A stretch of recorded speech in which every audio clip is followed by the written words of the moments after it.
your host for Motorweek, John Davis. Well, hello and welcome again to Motorweek. We're glad to have you with us. Oldsmobile threw many car fans a curve when it introduced the Aurora in 1994. Its bold sedan styling and sporty yet luxurious personality showed us how serious everyone at Olds was about revitalizing their brand's fading appeal. Since then, new models like the Alero and the Intrigue have further redefined this century-old nameplate as one domestic brand with its eye firmly fixed on younger import car buyers. And now for the new century comes an all-new Aurora. Is it another giant step forward for Olds? Clearly, the all-new 2001 Oldsmobile Aurora is another positive step forward in Oldsmobile's evolutionary drive to transform itself from a century-old car company to one producing a modern line of products with youthful import buyer appeal. That new mode of thinking is behind the latest Aurora's styling. The somewhat controversial love it or leave it styling that graced the original has been both toned down and beefed up. While the Intrigue and Alero were influenced by the original Aurora, they are now the basis for the face of the new car. A reduction in length by 6 inches to 199.3 is in response to import buyers who felt Aurora was just too boaty for their needs.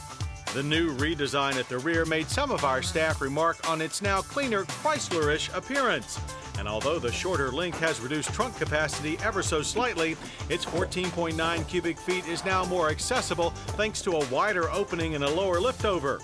But the Aurora's tauter length has not diminished its passenger capacity in any way.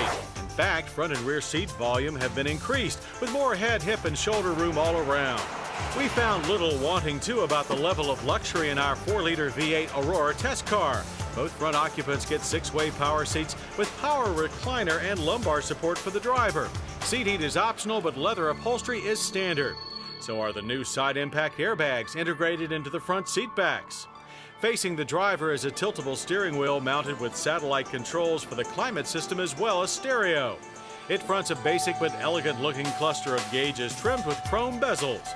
To the right at the top of the center stack is a driver information center that monitors 27 different functions, including an engine oil and transmission fluid life index and tire pressure. One step down are the dual-zone climate controls equipped with an auto setting and a 100 square inch replaceable air filter. While just below, our tester came with the optional Bose sound system. It features both in-dash cassette and a single-disc CD player along with 8 clear speakers. It's all nicely surrounded with handsome burl walnut trim and low-gloss plastics. In the rear, you'll find ample room for 3 average-size adults with lots of leg and headroom. And when you're toting just 2, you can take advantage of the cup holder and storage compartment in the armrest, or use the small pass-through located behind it. But regardless of who or what you're hauling, you'll find plenty of power under the hood at your disposal.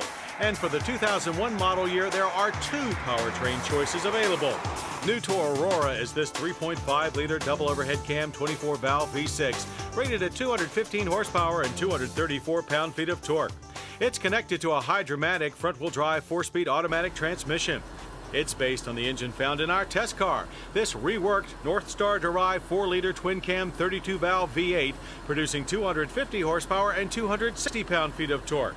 It also hooks up to a Hydra-Matic trans, this one specially designed to handle the V8's higher level of torque. Both all-aluminum engines include coil-on plug ignition and a limp-hone mode in the event of a coolant failure. Now, we never made it to the track with our Aurora 4.0 due to some unusually heavy snowstorms that left our test facility buried for several weeks. But we can tell you that with the V8, you can expect a 0 to 60 time of 7.5 seconds. Acceleration and gear changes are smooth, and at speed, there's plenty of power on tap for rapid passing. And even though the Aurora's wheelbase of 112.2 inches has been shortened by 1.6 inches and overall weight is down 165 pounds, structural enhancements and a refined suspension have kept the ride and handling at the top of their class. In fact, with its shorter overall length and vastly improved on-center feel to the speed-sensitive MagnaSteer rack and pinion steering, the Aurora is more agile than ever. And the standard traction control has also been supplemented by Oldsmobile's Precision Control System electronic stability program. It's also standard on the V8 Aurora 4.0. Along with the traction control, it reduces torque and uses the ABS-equipped four-wheel disc brakes to keep the car under control in the event of radical under or oversteer. As for availability, the V6 Aurora 3.5 is on sale first, with prices starting at $30,800, including freight. The V8 Aurora 4.0 follows with a base price of $34,975. With options, our tester rang up to $37,080. Prices are in line with other entry and mid-level luxury cars like the Lexus ES300 and the Lincoln LS. The 2001 Aurora is more than a step forward for Olds. In style, features, and performance, it's among the finest domestic brand efforts yet to lure buyers away from luxury name imports. The word Aurora is defined as the dawn.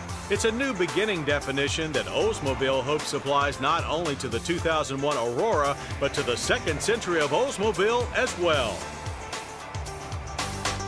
Do anti-lock brakes always reduce your stopping distance?